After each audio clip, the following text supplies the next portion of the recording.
All right, so let's dive right in, James. Time management. It's like this massive puzzle we're all trying to figure out, isn't it? But the framework we're talking about today actually simplifies it into 4 quadrants. They're based on 2 factors: importance and urgency.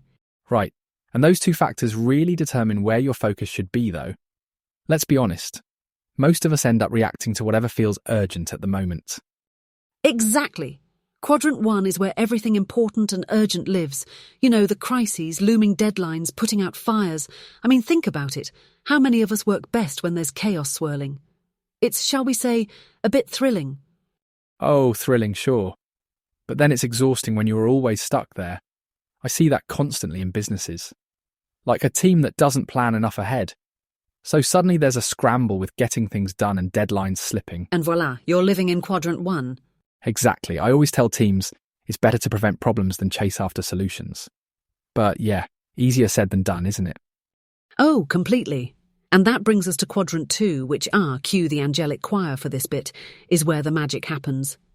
This is where important but non-urgent tasks live. Things like relationship building, strategic thinking, even creativity. The stuff that ensures you're prepared for the future. Yeah, but I'll say it. Getting people to focus on it can be tough.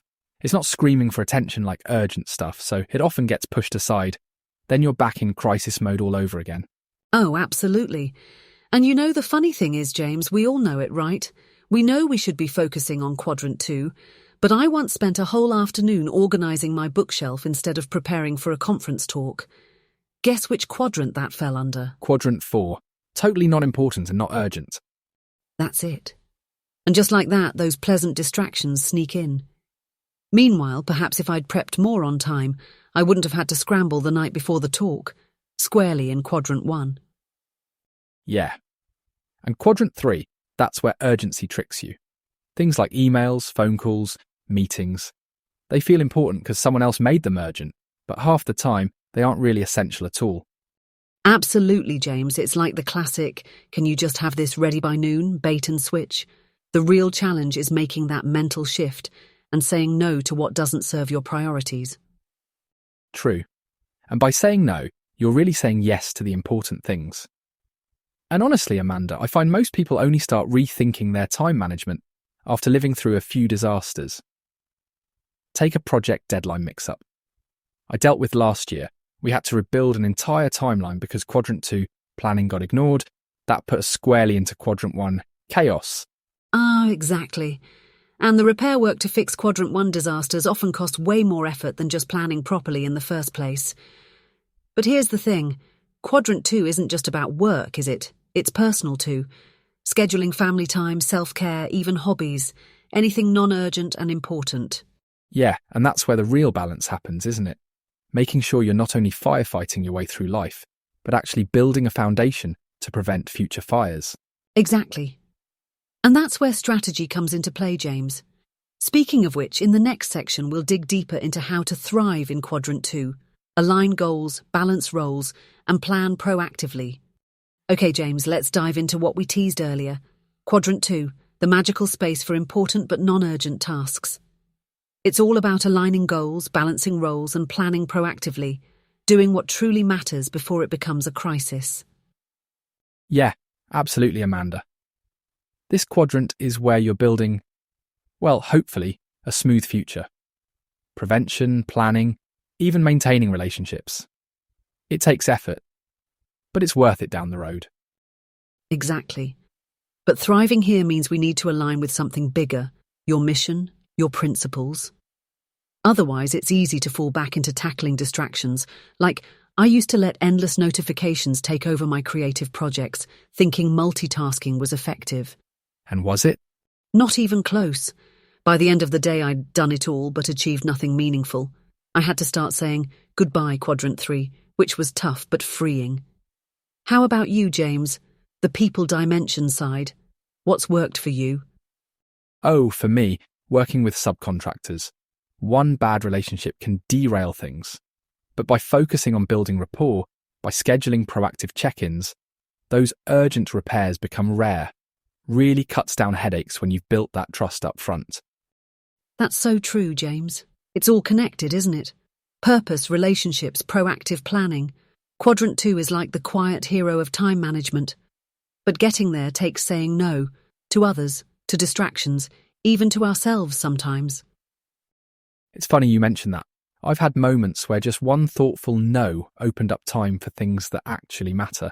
It sounds simple, but it's not always easy, is it? Not at all, but it's key. All right, so we've unpacked why Quadrant 2 matters. Coming up are practical tools, how defining roles, setting goals, and adapting daily can help you stay on track. You know, James, speaking of saying no and the importance of planning, it all starts with understanding ourselves, doesn't it? Let's dive into techniques. I've always believed that thriving in Quadrant 2 begins with defining roles, the hats we wear in life, from work to family to personal passions. How do you approach that? Well, for me, it's all about clarity.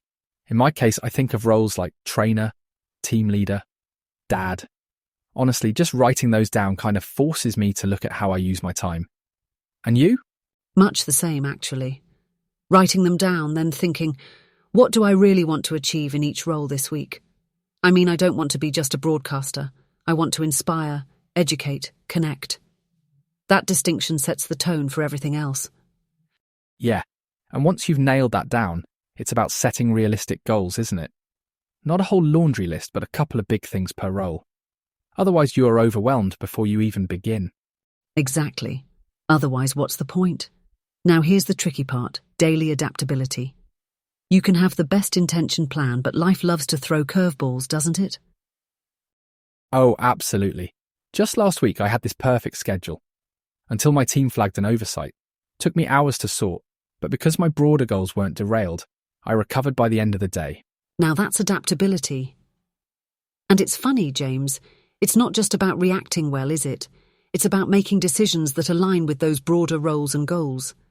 There's this quote I love, things which matter most must never be at the mercy of things which matter least. That's so true.